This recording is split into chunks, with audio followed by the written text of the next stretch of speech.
Assalamualaikum warahmatullahi wabarakatuh. Selamat siang semua para pendidik di seluruh Indonesia.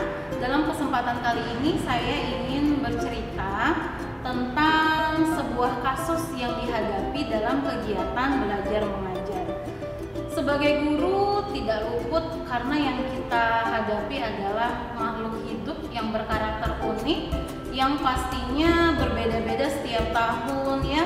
Bahkan setiap harinya itu mereka bisa mengeluarkan karakteristik tertentu. Nah, saya biasanya tuh seorang guru tuh identik dengan masalah, misalnya nih siswanya yang berantem atau siswanya yang malas belajar ya, itu pasti ada setiap tahun ya. Jadi karakter seperti itu memang umum ditemui di siswa, mau siswa semua jenjang. Saya pernah mengalami itu, nggak pernah lupa, karena itu adalah masa-masa saya pertama kali mengajar di sekolah formal sekitar tahun 2009 atau 2010 ya, itu sekitar tahun kedua atau tahun ketiga saya mengajar. Uniknya, saya tuh sebenarnya kaget ya. Awalnya saya nggak sadar justru ini adalah suatu masalah atau termasuk suatu kasus dalam proses belajar mengajar. Jadi di situ uniknya saya mengalami siswa, bertemu dengan siswa yang kecerdasannya di atas rata-rata yang lain gitu ya. Jadi dari ketika dia bertanya tentang sesuatu yang kadang out of topic atau tidak sesuai dengan usia mereka, kita sebagai guru tentu tidak boleh mentah-mentah mengecewakan niat baik mereka untuk mengetahui tentang suatu hal. Nah, kembali ke masalah tadi, itu saya mulai merasakan ada masalah itu ketika teman separtner di mata pelajaran yang lain tuh sharing, "Duh, saya tadi pusing banget mengajar si A, dia bikin keributan." Saya kaget ya, masa sih siswa yang di mata pelajaran kita terkenal cerdas, terkenal tertib tuh bisa buat keributan. Ternyata di suatu pelajaran itu dia sampai membuat keributan. Dia mau pelajarannya tuh segera maju, dia nggak mau belajar topik atau tema atau materi pada hari itu yang sama dengan teman-temannya. Oke, jadi sedangkan guru tersebut termasuk saya juga, kita kan fokus dengan persiapan yang sudah kita siapkan, materi apa pada hari itu ya. Jadi benar-benar ya, loh ini tiba-tiba ada anak yang ribut, dia nggak mau belajar dengan alasan dia sudah sangat menguasai materi itu. Pada hari pertama tuh kita cuma bisa tenangin, oh ya udah sabar, kamu coba ngerjain ini dulu gitu ya. Ternyata besoknya kita baru benar-benar berpikir nih, harus antisipasi bagaimana ketika besok di materi selanjutnya si anak ini akan protes lagi dan nggak mau belajar karena memang dia sudah menguasai.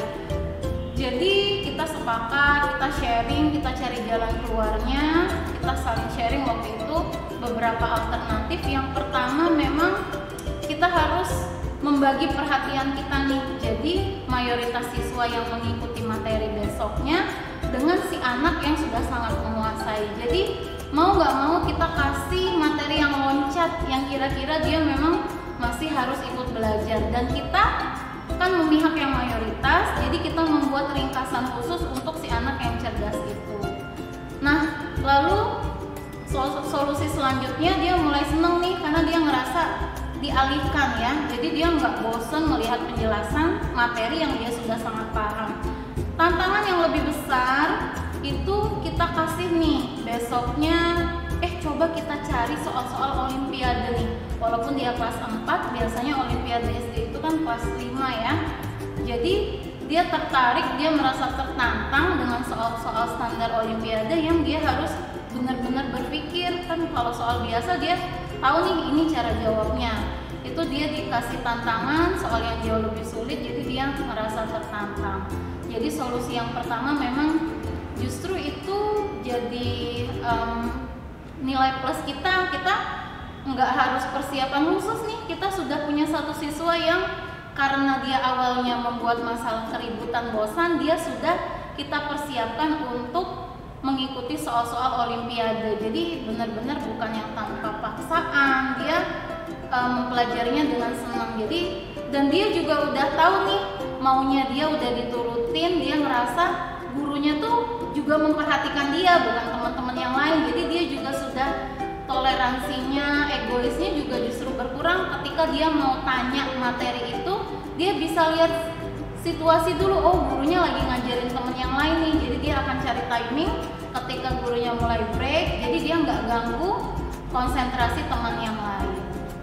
Dan juga alternatif yang kedua, ketika dia sudah mulai rasa toleransinya udah kelihatan nih, egonya berkurang, kita coba pancing dia mau nggak ngajarin temennya yang agak kurang paham di pelajaran itu. Seperti kita tahu ya, salah satu alternatif untuk mengajarkan siswa itu kita jadikan partner atau temannya, jadi sharing sesama teman. Dan ini efektif sekali ya. Jadi kata temannya sampai bilang, duh si A ini Miss kalau ngajarin pelajaran seneng ya, dia kesannya baik, mau berbagi ilmu, nggak egois, nggak berantem lagi kayak dulu, nggak ada rasa sok banget kayak dulu. Jadi itu luar biasa. Jadi maunya dia sesuai dengan intelijensi dia itu terlatih, plus dia pelan-pelan bertahap rasa toleransinya juga terlatih, jadi tinggi, dia makin disayang sama teman-temannya, dia juga lebih menghargai orang lain, dia tidak merasa tinggi dibanding yang lain karena dia tahu nih dia juga butuh teman-teman untuk interaksi sosialnya.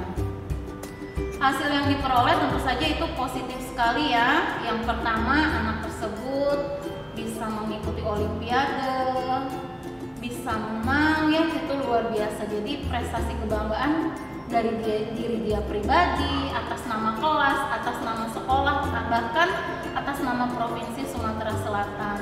Lalu yang kedua, teman-temannya.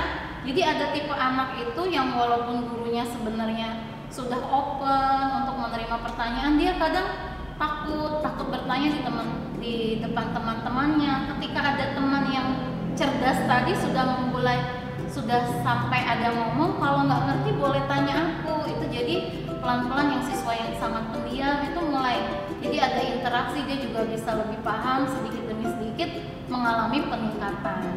Ya, demikianlah penjelasan dari saya tentang salah satu kasus yang dihadapi siswa.